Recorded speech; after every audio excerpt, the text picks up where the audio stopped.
Welcome to Great Brook's Survey Design Educational Series. In this series, yours truly, Dr. Fred Van Bennekom, analyzes surveys I have been invited to take by companies. These reviews are spontaneous, top-of-the-mind reviews, since most survey software tools do not allow you to go back through a survey a second time. So please bear with me during the pauses for each new survey screen as I view the survey, quite honestly, for the first time. We hope you find these interesting and help you design your own surveys better. Great Brook's mission is to educate its clients on better, more effective survey design practices. Great Brook conducts survey design and survey data analysis workshops each year across the U.S. and abroad.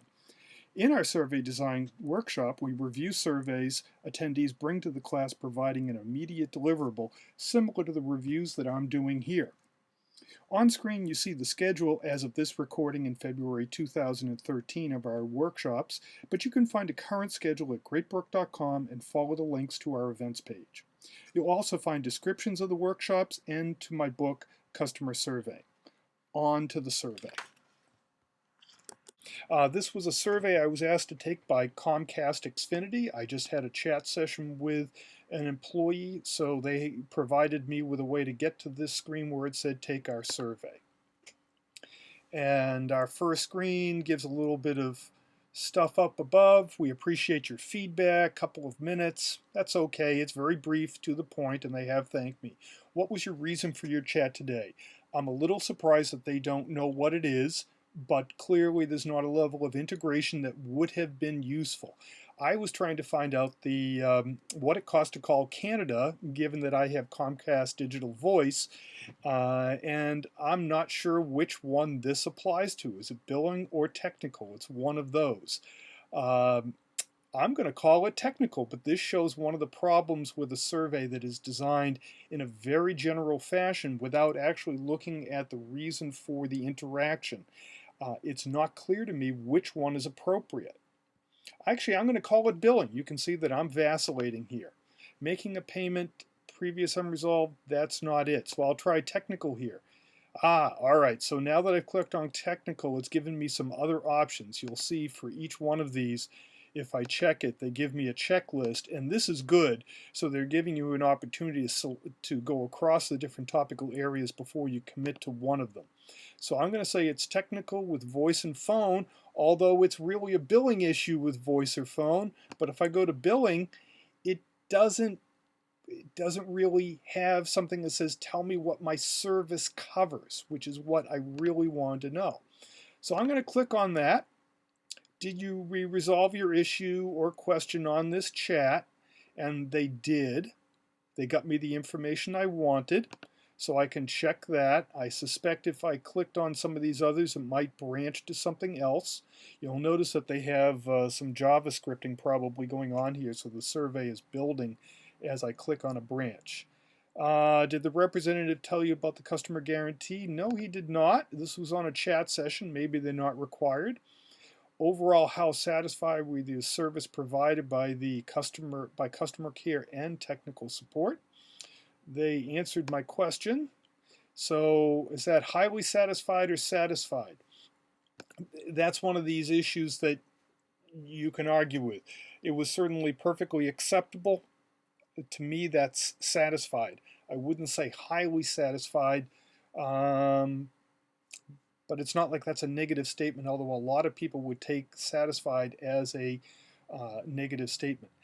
This scale we see here is not one of my favorites because the neither satisfied nor dissatisfied is kind of a, what does that mean? It's really neutral, but it really is a hard one to fathom what that means. And I find a lot of people, including myself, look at that and go, huh?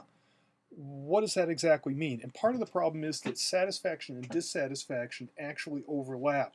And sometimes we see somewhat satisfied and somewhat dissatisfied. I actually prefer the scale as we see here, but I'm not thrilled with the midpoint. Okay, the following rating questions focus only on the last representative that handled your chat. Okay, they knew it was a chat session, not Comcast as a company. So that's good. They are focusing on really getting me focused on that last person. This is what's called setting the mental frame or mental state. So how satisfied were you with the overall service provided by the representative on today's interaction? I would have repeated last representative here just to reinforce it.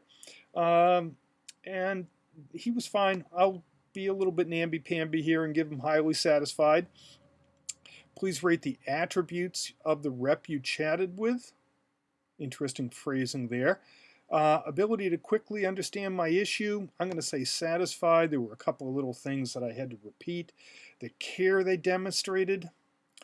Boy, it's one of those where you get all this boilerplate stuff that I know it's boilerplate, so it doesn't do anything for me.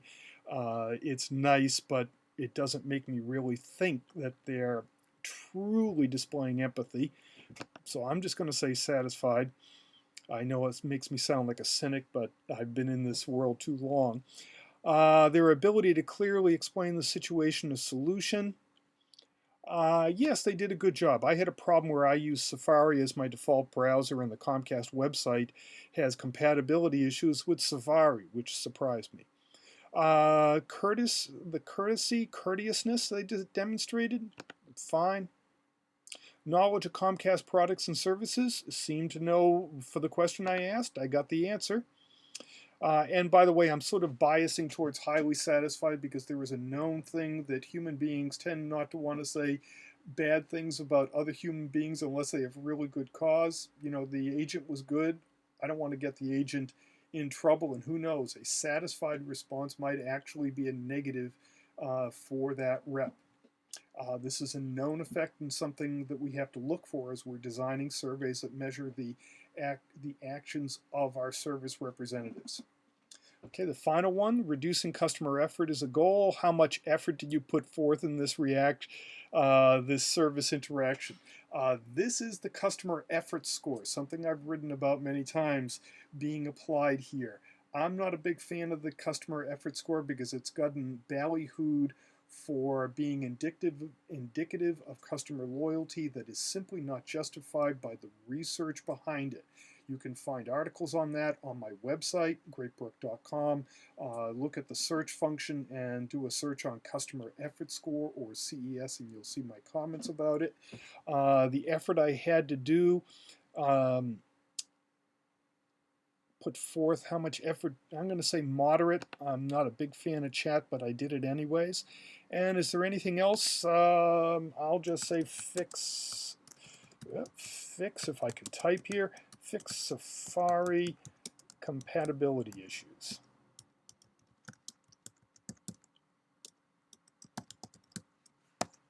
And I'll click submit this survey and see where it takes me. And that's it. And with that, I'll conclude this review. It was a short survey, so a short feedback on it.